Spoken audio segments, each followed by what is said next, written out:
नमस्कार, बहुत स्वागत है आपका। आप देख रहे हैं ग्रैंड धर्मा सन्मार्ग। करवा चौथ का त्योहार विवाहित स्त्रियों के लिए बहुत खास है। हर साल सुहागिन महिलाएं अपने पति की लंबी आयु के लिए इस व्रत को रखती हैं। वैसे तो कुंवारी कन्याएं भी रखती हैं, लेकिन आज हम आपके साथ कुछ खास बातें साझा करेंगे। देखिए, शादी के बाद जब पहली बार करवा चौथ का व्रत होता है तो उसका महत्व थोड़ा अलग होता है। लेकिन करवे में आखिर ऐसी कौन सी वस्तु डालें कि आपका प्रेम, आपका सुहाग अमर रहे। देखिए, कई दिन पहले से ही करवा चौथ की तैयारी शुरू हो जाती है और श्रृंगार सबसे मुख्य परंपरा में एक है और इस दिन 16 श्रृंगार करके ही पूजा में बैठे। जैसे आप विवाह के समय में पूरी तरह से सज कर रहती हैं, उसी तरह से जब भी कोई सुहाग का व्रत हो तो 16 श्रृंगार जरूर करना चाहिए। शगुन के रूप में हाथ में मेहंदी भी लगाइए और अगर आप चाहें तो विवाह के दुपट्टा तो डालना ही है। आप चाहें तो विवाह का कपड़े भी पहन सकती हैं या फिर जो भी कपड़ा पहने आप, संभव हो तो लाल कलर या गुलाबी या पीला रंग पहने। लाल सबसे ज़्यादा अच्छा होता है क्योंकि ये सबसे ज़्यादा शुभ माना जाता है। और आप वैसे तो हरे वगैरह रंग का भी सेट ले सकते हैं, लेकिन blue, black, brown, Coca Cola, coffee colour, ये सभी कलर को अवॉइड करें तो आपके लिए अच्छा है। और पहली बार करवा चौथ का व्रत रख रही हैं तो सुबह जल्दी उठकर अपने से बड़ों का आशीर्वाद लीजिए। आपके जीवन में सौभाग्य समृद्धि बनी रहेगी।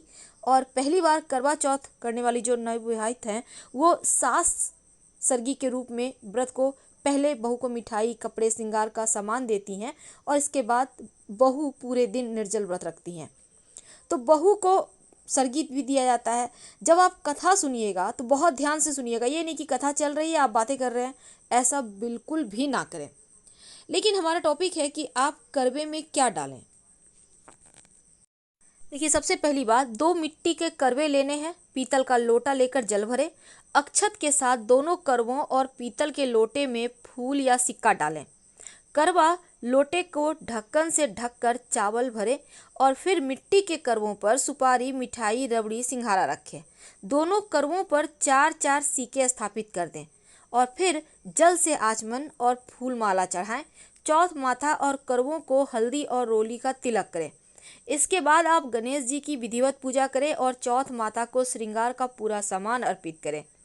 चौथ माता को आप श्रृंगार में सिंदूर और चूड़ी जरूर चढ़ाइएगा और 4 फल चढ़ाइए और 2 दीपक लेकर बाती ऐसा रखें कि वह 4 हो जाए और फिर ये दीपक आपको जलाना है, लेकिन फल 4 ही चढ़ेंगे।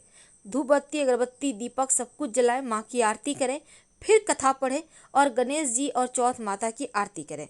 दोनों करवों की अदला बदली कर पुए और पूरी से चौथ माता को भोग लगाएं और चंद्रमा निकलने पर विधिवत पूजन करें। लेकिन चंद्रमा को जब अर्घ देंगे तो लोटे में जल में थोड़ा सा दूध डालकर ही अर्घ दें।